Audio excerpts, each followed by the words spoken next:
Valérie Lanka, gestionnaire de stress. J'aide les femmes actives à trouver l'équilibre entre efficacité et détente en utilisant le yoga et sa philosophie.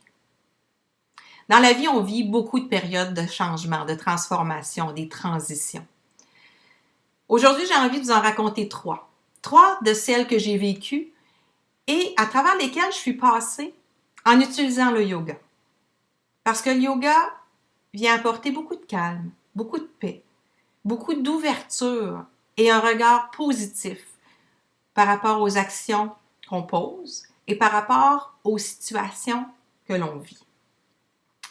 Ma première situation, ma première grande transition de vie, ça a été ma séparation.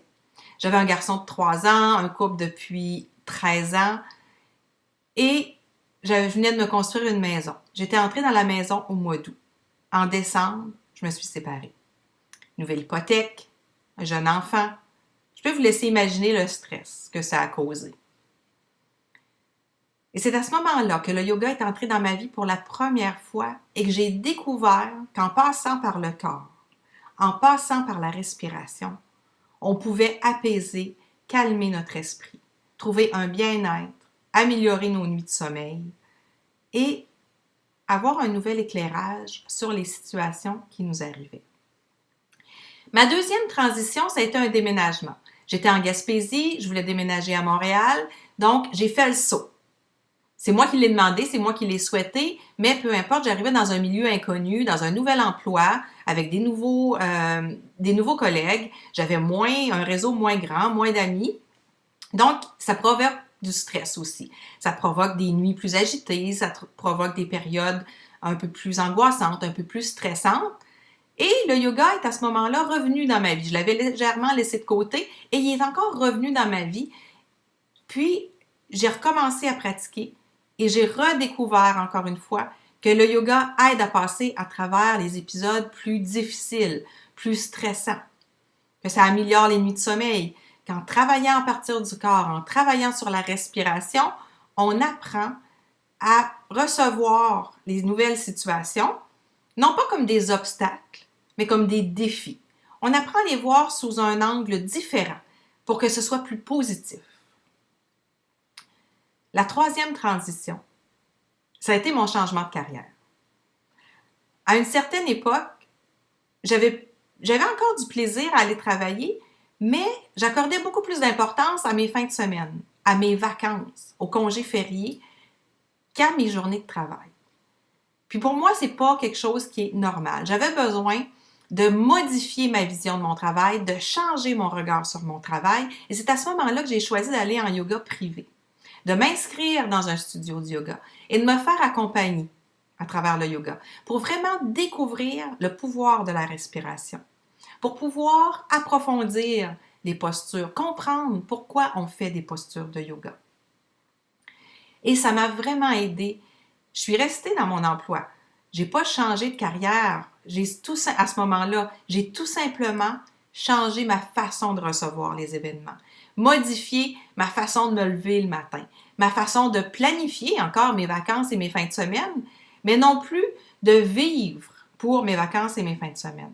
Moi, j'ai eu la chance d'avoir un père qui a dit être en vacances toute sa vie, mais je pense que s'il a pris une vacance par 2 ans de 4 jours, c'est à peu près le maximum. Il a toujours travaillé. Mon père est cultivateur, puis il dit qu'il a passé sa vie en vacances, à travailler dans ses champs, à nourrir ses animaux, à être à l'extérieur. Pourtant, il s'est levé souvent à 3 heures du matin, puis travaillé jusqu'à 8 heures, 9 heures le soir. Et c'est ça la vie que je voulais. C'est de cette façon-là que je voulais voir ma vie de travailleuse. Et c'est en utilisant le yoga et sa philosophie que j'y suis parvenue. Pour passer à travers des transitions de vie, pour améliorer notre quotidien un jour à la fois. C'est vraiment le yoga qui m'a aidée, qui m'a soutenue, qui m'a supportée et encore aujourd'hui, je suis surpris. Des fois, je me laisse emballer, puis j'oublie ou je néglige ma pratique personnelle. Mais dès que j'y reviens, dès que je retourne vers la respiration, vers la visualisation, vers la méditation, vers les postures de yoga, ma vie se calme, s'apaise et tout devient plus positif. Plus simple, moins compliqué. Et un petit pas à la fois, je vis les transitions de ma vie plus facilement. Puis je sais qu'il va y en avoir d'autres. Hein? J'ai toute une vie encore en avant de moi. Des maladies, des décès, peut-être que je vais encore changer de carrière, peut-être que je vais encore déménager. J'ai 2 enfants. Les enfants nous amènent à vivre beaucoup de périodes de transition. À un moment donné, ils vont quitter la maison. Juste le passage de la garderie au primaire ou du primaire au secondaire. C'est des périodes de transition que parfois on peut vivre difficilement.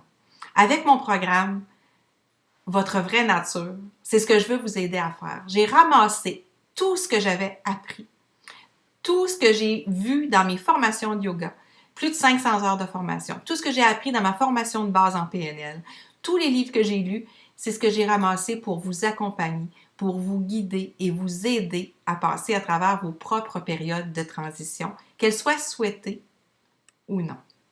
Alors, je vous invite à demander un appel zen si vous avez encore des questions, si vous voulez découvrir en quoi ça consiste un peu plus et voir si je pourrais vraiment vous aider. N'hésitez plus, demandez votre appel zen. Au plaisir de discuter avec vous.